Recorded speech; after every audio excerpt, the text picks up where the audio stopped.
Shalom, I want to start giving all praise to Yahweh, Hashem, Yahweh Shah, respect and honor and charity to all the brothers out there pushing this word, the sincerity and the truth, standing strong, okay? Standing strong, okay? On the front line. Because when we out here in Babylon the Great, which is AKA, also known as America, spiritual Egypt, we putting our lines on the front line, on the battlefield. We're making enemies, okay? Even with our own people, because we're telling them the truth. Now, before I get into anything, I want to always read a quick prayer of scriptures and Psalms, you know, to open it up. And today I'm going to go into Genesis. I want to break down one chapter, I believe it's 6 or 7. We go to Psalms. Okay, we're just going to read something short, you know, Psalms 13. How long wilt thou forget me, O Lord? Forever? How long wilt thou hide thy face from me? How long shall I take counsel in my soul, having sorrow in my heart daily? How long shall my enemy be exalted over me? Right. How long will our enemy be exalted over us? Because all of our enemies are exalted over us. Okay, so what happens is you see our people getting into these denominations because they want the fringe benefit what our enemies have. Because they feel like down here without clinging into their enemy, they're not living such a good life, quote unquote. But we are supposed to stay far away from our enemies. And yes, we do have enemies. This Bible doesn't speak about all love that the whole world's speaking about, according to John 3:16. And that world is talking about the cosmos, which is the world of Israelites. Okay? And it really should be talking about the not saying this really should be talking about, but it's really talking about the first fruits, the elect of Israel first and foremost, that's going to be called into this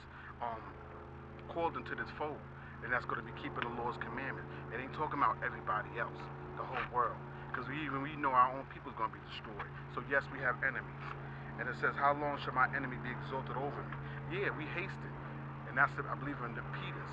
We hasten to this day come. So we begging, if you really about this, that you claim that you're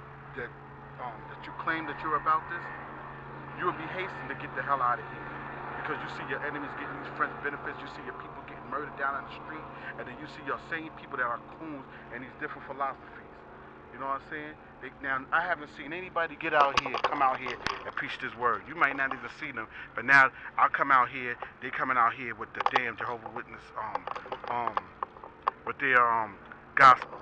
And nobody even came out here to preach that. But they'll say, oh, everybody's, look down here too.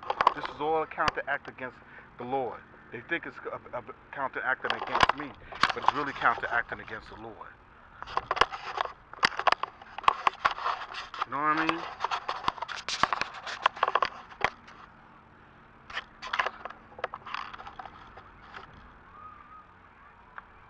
Bull crap. You know?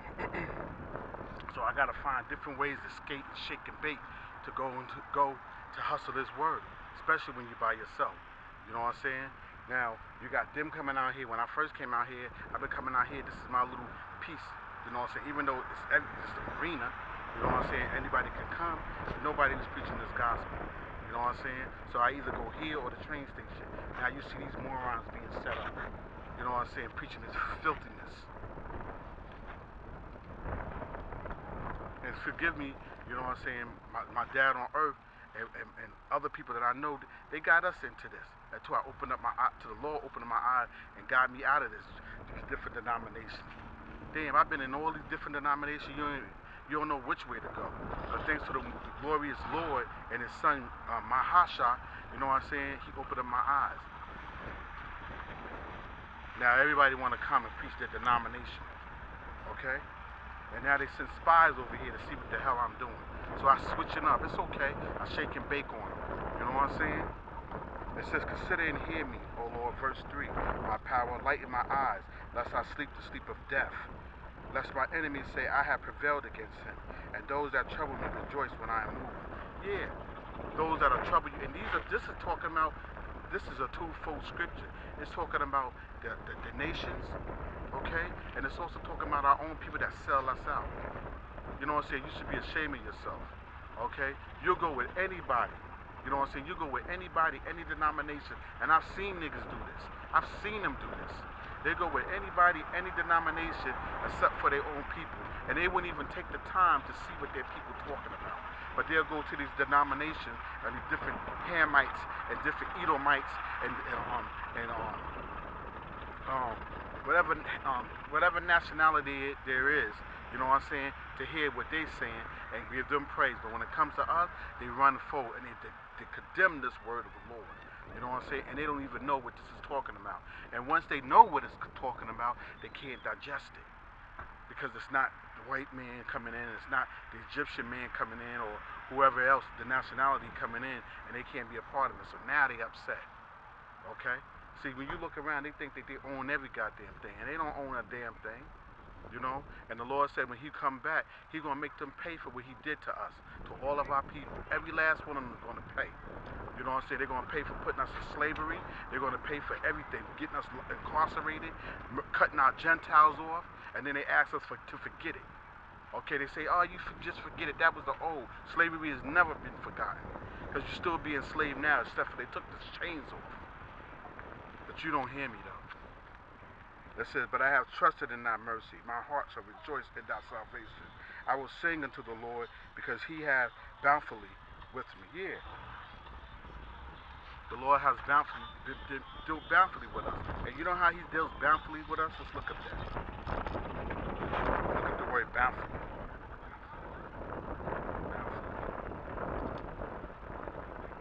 Damn, wherever you go, you got these.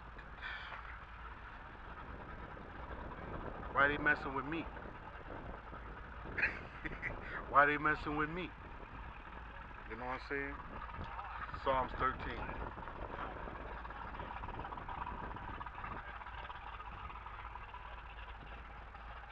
Psalms 13. And we're going to go with verse 6, bountifully. The Lord, it says, I will read it again. I will sing unto the Lord because he hath dealt bountifully with me. Let's look up that word bountifully.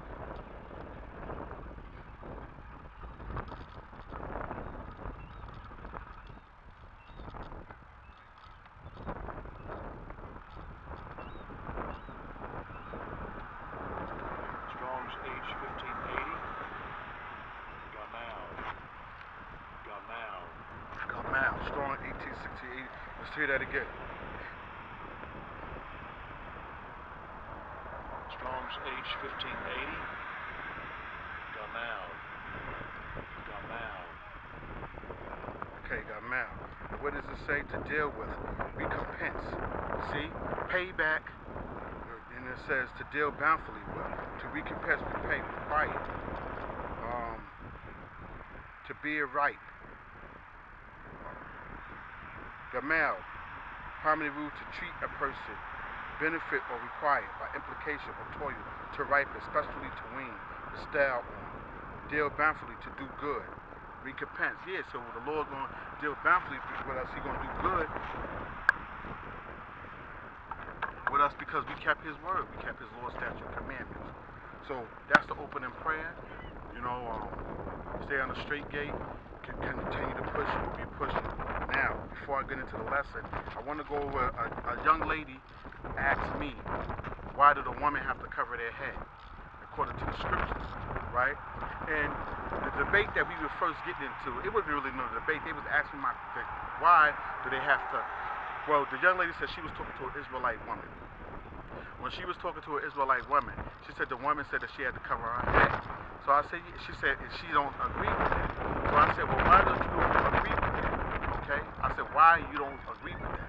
And she said, because one of them said that, I won't put their names out there. You know what I'm saying? One of them said that, why the man has to be, everybody should be, the woman has said, everybody should be ahead or responsible for their own soul.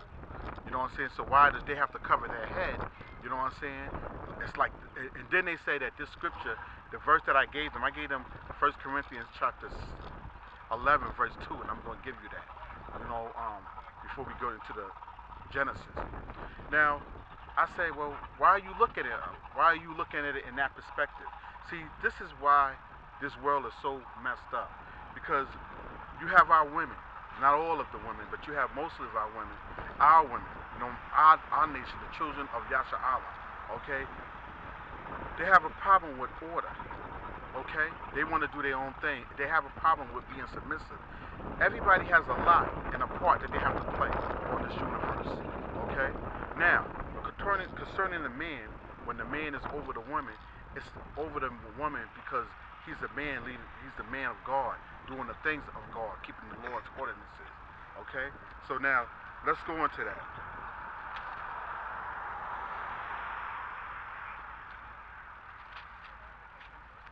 First Corinthians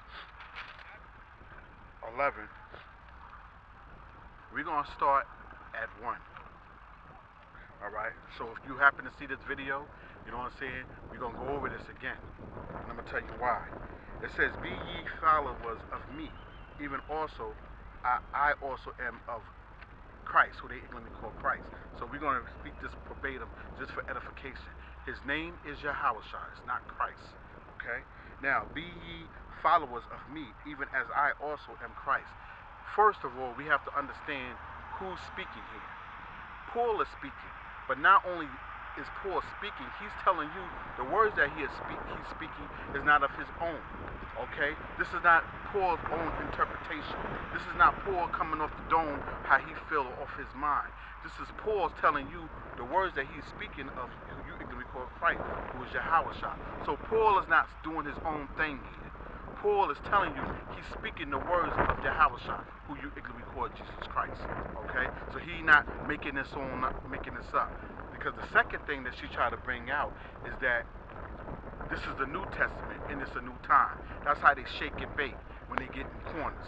So now, this is how the scripture is so powerful. We're going to bring it all in. You ain't got nowhere to go once I'm finished with this. You locked. Okay? And then it says, now I praise you, brethren, that you remember me in all things and keep the ordinances as I delivered them unto you. What is the ordinances? When you look up ordinances, it's traditions. Okay, it's commandments, it's laws. Okay, now you do the research on that for due time. You do the research of that. So ordinances is laws and commandments, which is going back to what? Deuteronomy means second law. Okay, so it's going back to the laws that was preached in the Old Testament. So they're not a separate book. Okay, once you look up the laws, they're not a separate book. They're together. Okay, so don't try to separate them to make your own understanding, to make it fits to what you want us to say. It's not on you guys. It's okay. You want to ruin your film. It's alright. Yeah, so that's what they try to do. They try to separate it and make it seem like the New Testament is something different from the Old Testament to make their case valid. But their case is not going to be valid because when you look up the word ordinances, it goes back to laws and commandments. And as I say, Genesis, Deuteronomy, the Tanakh, okay, the 5 books that Moses wrote, which is really the Lord wrote. He gave it to Moses to write down. Okay, there were laws and statutes and ordinances for men to follow, but not all men, for the men of Israel. Okay, and if they follow it, that they would be ahead of their enemies. Okay, we open up in Psalms, I believe that was 13, that chapter, the opening up prayer, that we have enemies. Now, we would have kept these ordinances, these laws, these commandments, these statutes, these ways of life, or tradition, we would be ahead of our enemies. Now, when you look about our people, where are they at? They're in the bottom of your soul. Okay? Only way you looking pretty good if you're playing in the NBA, and that's on a carnal thinking. Okay, that's not on the spiritual thinking. That's on a carnal plateau. Okay, you're shaking your ass, you're dancing, you know what I'm saying? You're playing basketball, you're being a monkey for them. Okay? Okay, you're playing sports or whatever like that, you're being a monkey for them. Then they love you. Okay?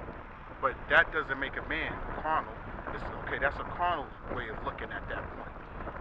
Spiritual way is looking at it through the good book, which man did not make. They may have translated it and try to tamper it up or whatever like that, but if your spirit is connected to the Lord, you'll be able to digest what's the truth from a lie if the Lord is dealing with you. How about that? If your spirit is resting with Yahweh B'Hashem, Yahweh Shah, Yahweh B'Hashem, Yahweh Shah, you'll be able to dissect what somebody put in there that's or try to translate to throw you off because you're and the Lord is one. That shows that you niggas ain't got faith. Okay? Now that's that, right? Back to the point. And then it says, verse 3. This is 1 Corinthians 11, verse 3. We was talking about the head covering while the lady asked me that. But I would have, verse 3, but I have you to know that the head of every man is Christ, Yahushua, and that the head of the woman is the man, and the head of Christ is God. Okay, so we see we have order within that. And it says, but every woman that prayed, now listen carefully, okay, but every woman that prayed or prophesied with her head uncovered dishonor her head, for that is even all one as if she was shaven. Now, let's go to Deuteronomy 21 and 12.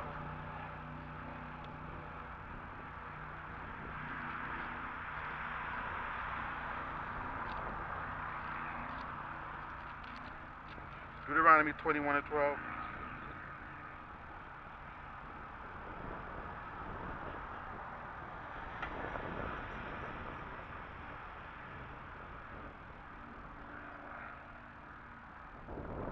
Alright, I'm not going to use that. Alright, because that's not the point. So, forget, scratch that out. Let's just go ahead. Let's go to verse 6. Read that again, verse 5. But every woman that prayed or prophesied with her head uncovered dishonor her head, for that is even all one as if she was shaven. So a woman that has short hair dishonors, you know what I'm saying, herself, and dishonors the Lord and dishonors her man. Because the man, I'm going to be honest with you, the way I'm saying this, and that's the way it is, the men are God to the woman. Okay? And we're going to get into that. And I know that may be hard for you to understand, but the lowercase God, not the supreme being God. And that's what the scriptures say. And it says, but every woman that prayed or prophesied with her head uncovered dishonor her head, for that is even all one as if she was shaven. For if the woman be not covered, let her also be shorn, as bald-headed, her hair cut off. Okay? But if it be a shame for a woman to shorn or shaven, let her be covered. Okay? For a man indeed ought not to cover his head. Why? For as much as he is the image of the glory of God. Okay? So the man don't need to cover his head because he is the image and the glory of God. Okay? Now, you got people coming in here trying to change the doctrine. The old way is that men never really had their head covered. Okay? People come in here now, they want to say they put caps over their head, they put bandanas over their head, they cover their head. And they say that this is they find another way to say this is something else. Okay? And they say Paul was speaking from his own opinion. Okay? But Paul told you from the top what he was doing, that he's talking about Christ. He's following Christ. And Paul knew he was around Christ, who you ignorantly call Christ at that time. Paul was one of the people that was persecuting the church and all the other apostles. So would you say that he not knew Christ, Yahushua, who you ignorantly call Christ? Did he not know them? Do you not know that? He was there at that time, so he would know better. That's why when you start from the top, he says in 1 Corinthians 11:1, be ye followers of me, even as I also am a follower of Yahushua. All right? And then it says, for the woman be not covered, let her also be shorn. But if there be a shame for a woman to be shorn or shaven, let her be covered. For a man indeed ought not to cover his head, for as much as he is the image and the glory of God, but the woman is the glory of the man. Let's see what this says. Hold on. Let's see something. So that's one of the reasons why she should cover her head and the man don't. Let's get that. James 3 and 9.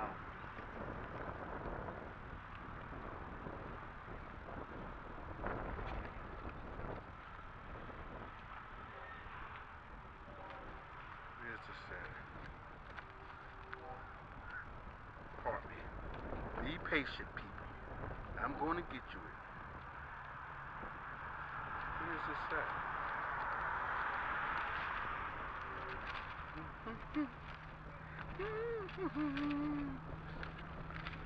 Here we go. James 3 and 9.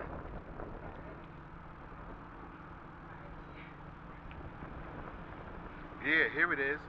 It says, Therewith bless we God, even the Father, and there we curse we men, which are made after the similitude of God. Okay? It says, out of the same mouth proceed blessings and curses, my brother. These things ought not to be. Okay, so it tells you that right there, because we are the similitude of God. Now, when a spiritual man, or a man that's a good man that follows Yahweh Shai wherever he goes, he would be taking care of his wife. Okay? He would be taking care of his children. He would have order. We're not talking about a nigger. Okay? Because how can he lead you and he ain't right himself? Okay? Now because he's leading evilness, because he's not leading into the scriptures, the way the scriptures give him ordinances and commandments and laws, how he should lead. So we tell you, and we have a broken down family history. You know what I'm saying? The father's not in the household to tell the guy, the mother, the daughters, and have ordinances that every man can't just come up into their daughter. Once they understand that and they embrace that, and if we all follow those ordinances, we would see that the woman would pick her husband better. And the man that would come and talk to her, you notice a nigga in the ancient times, they would come, and if the girls liked the guy, they would have to come and meet the father. Today, the guy don't even have to meet the father, okay? And meet the brother, so the brothers could check him out at the table, like, yo, what you look, yo, you know you better treat my sister right. So this won't be a wham bam thank you man thing, okay? A wham bam thank you man thing. It won't be that. But being that the system is designed, and being that we don't keep these ordinances, okay, it's so many snares and traps for us, the household is messed up. So the daughter gets a bullshit ass nigga, a nigga that's not following the Lord, okay? She gets pregnant from him. He whisper in her ear, tell her lies. He gas her up, get her drawers down. Wham bam thank you man. Alright? And then he goes by his business. Now she got a child that don't have the father, and the same thing continue to go on and on and on through generations. Then you got that same boy that don't have a father in his house, or whatever like that. Now the whole house is chaos. But not just the whole house of Israel is in chaos, because not of the loss of the law, statute, and commandment due to the head, which is the father. Okay? Okay? And then you got the system now raising the women's minds through, you could be your own independent woman. This is a new thing. We don't have to listen to it and shit like that. And that's why you don't have a man. Yeah, that's right. That's why you don't have a man. Because you could do it on your own. You're making all this money, but nobody can humbly tell you something to do. The things that you need to do. Okay? You want to do your own thing. Oh, I make $80,000 a year, $100,000 a year. Oh, it's all about me. This nigga can get out. All that, I pay the bills and shit like that. But yo, you could pay the bills and you could have $100,000 house job. But if you don't have a man, a decent man, and you don't have God laws in you, that house is an empty home, as it is to this day. Go back to 1 Corinthians.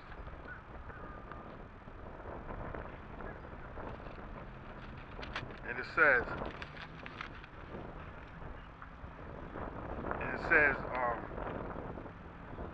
for a man indeed ought not to cover his head, for as much as he is the image of the glory of the Most High, but the woman is the glory of the man. But the woman is the glory of the man.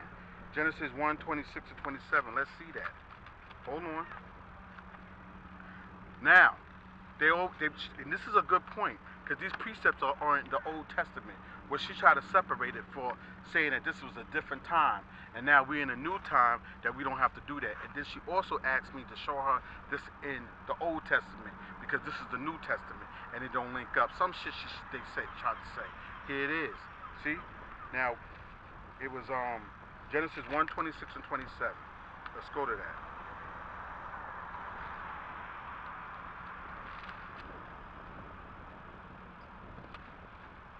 Genesis 1:26-27. And God said, let us make man. Man is now, when he says that, let's see if this is out of context. Maybe he's saying man and woman at the same time. Okay, like, you know how you say, let us make man, and that's symbolic for the world, everybody together. Let's just see. And it says, so because people try to use, different tricks to make their point.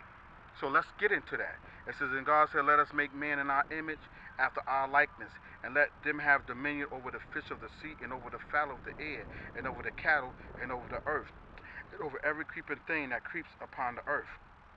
So God created man in his own image, and the image of God created he them, male and female created he them.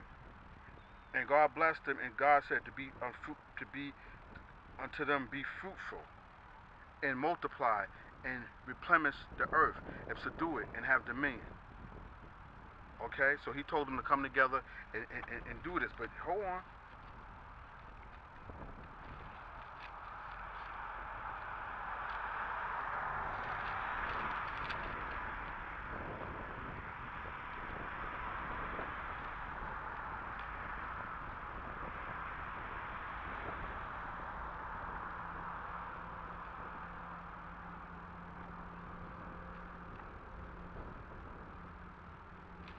Hold on 1 second.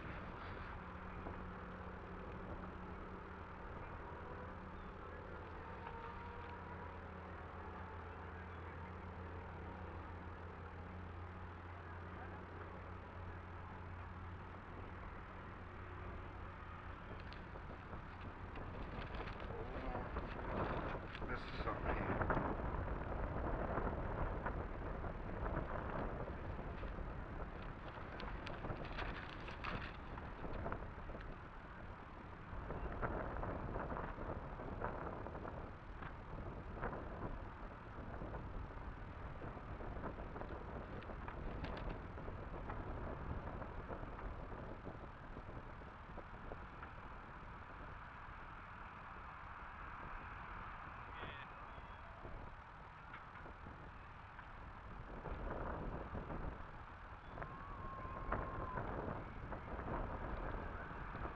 Okay, we're gonna go to Genesis 2. We're gonna jump down to 17. It says, but out of the tree of knowledge and good and evil thou shalt not eat. Wait.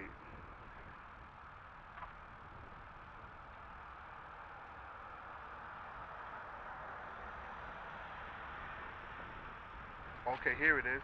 Let's jump to 20. And Adam gave names to all the cattle and to the fowl of the air and to every beast of the field. But for Adam there was not found helpmeet for him, a helpmate for him. So Adam was clearly made first. Okay? Alright? So that's why he is the image of God. Okay? The image of God. Not God, but the image of God. Okay? And that was one of the points. Now, the other point that I wanted to go to is Genesis 5 and 1. Let's see what that says. Genesis 5 and 1. Here it is. This is the book of the generation of Adam. In the day that God created man, in the likeness of God made he him. Male and female created he them, and blessed them, and called their name Adam, in the day where they were created. Okay? Okay? So the man is clearly the head because he was made first, and he is the image of God. Okay? And that's the way it is. It's not to control, well, it is to be ahead of you, but it's be ahead of you in righteousness. And you have to always understand this too, is that it's in the scriptures. I don't know where it's at, but I'll find it. But it says that whatever man that, I don't want to mess this up, but it says whatever man that rules, how can it go? What man that hurts his own body? Something similar to that. So if he loves his own body, his wife is part of his body. So he ain't gonna mistreat his wife. But see, that's what men have to understand. That's a godly man. We ain't talking about ruling these women, smacking them in their face, punching them in their stomach. You know what I'm saying? That's no good. We're not talking about being abusive to our women. Okay?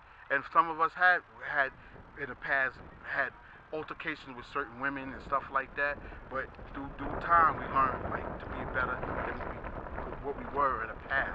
We grew through the scriptures because in Yahweh Shah it says we become a new creature. So we become a better man, we become a spiritual man, and we're no longer a carnal man. So we do good for ourselves. Okay? And then it says, for the man is not of the woman, but the woman of the man. Neither was the man created for the woman, but the woman for the man. For this cause ought the woman to have power on her head because of the angels. That's why, because of the angels. Okay? For this cause ought the woman to have power on her head because of the angels. Nevertheless, neither is the man without the woman, neither the woman without the man in the Lord. They're not independent. For as the woman is of the man, and even as so is the man also by the woman. But all things of God. Okay? So we have to get understanding of that. Okay? That's the order of it. That's the way it's going down. Now, if you claim that you believe in the Lord, okay, Paul said that he's following Yahweh Shah, who you ignorantly call Christ. He said he's following him. He knew him. He had a rapport with him, okay, during that time. So, he's telling you he ain't speaking his own words. Okay, when you start from 1 Corinthians 11 verse 1, he said he is a follower of Christ. So when he's speaking, he ain't speaking his own thing. He ain't making up as he go. Now, hold on. Just to hit you with this.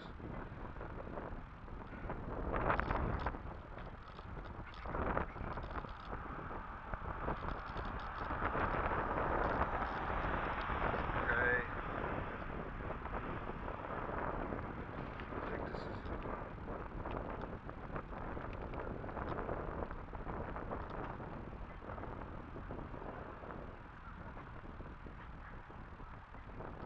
Genesis 24 and 65. Genesis 24 and 65.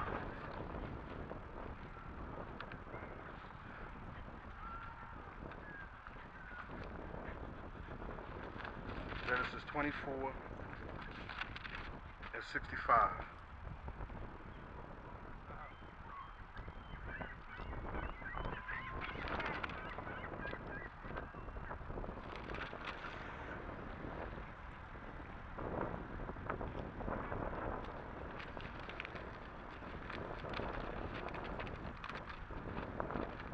Genesis 24 and 65.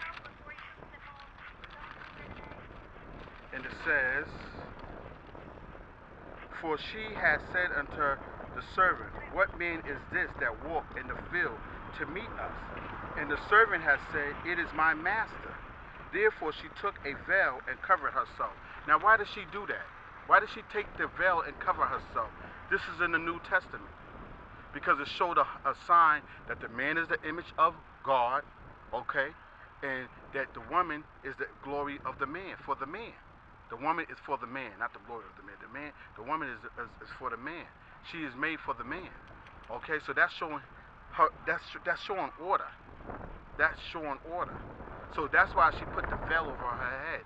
So if you are a follower of Yahweh Shah, who you ignorantly call Christ, and you love God, okay, you love sweet Jesus, you wouldn't have that way of thinking. You would know that that's your position to be humble. That is your position to be humble for, not if you say this, but not for your man, but for the glory of God, that who you say you love. Now, how much do you love him that you can't put a veil over your head to show some respect and humility? Close the book and sit your ass down and think again, because you might not be loving God like you claim you love him, because it's order. You can't love him when you want to love him in the way you want to love him. The Lord doesn't take love the way you want to give him love. He requires things that you have to do to show him love. You might have to massage his back. You might have to kiss some cheek. You know what I'm saying? Might have to warm him up with a nice little pot. And when you loving your man like that, and your man is loving you like that, y'all both was combined with that 3/4 chord under Yahweh Shah. Okay? The 3/4 chord under Yahweh Shah, God, Yahweh Shah, man, woman, and children. And that 3/4 chord is such a lot. It's locked in. And you be blessed bountifully through the Lord. Thus says the Lord. Because those are keeping his commandments. Okay? Those are keeping his commandments. And you would willingly want to do that. Now, since we hit you with that, let's go to Numbers 5:18. They look at you like you're a spectacle with this garment on.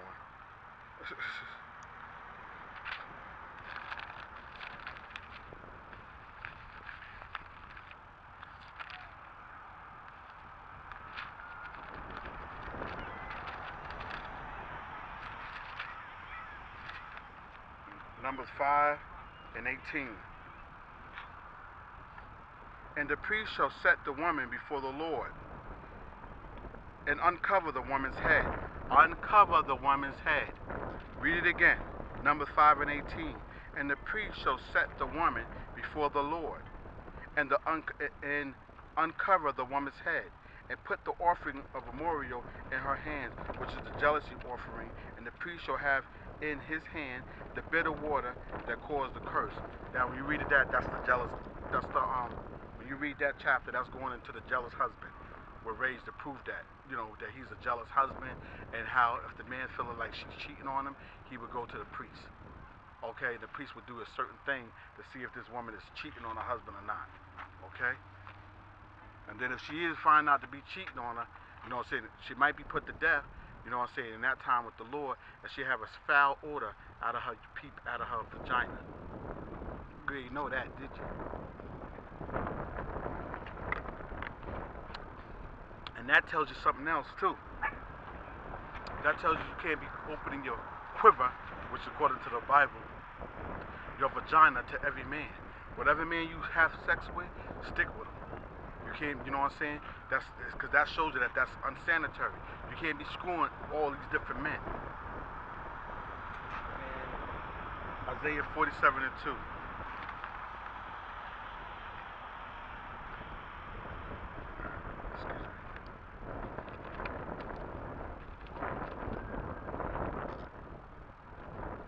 No, we're going to scratch that out. Alright. So, that's it on that, and I just wanted to hit a couple of points on that. And the next one is, let me see.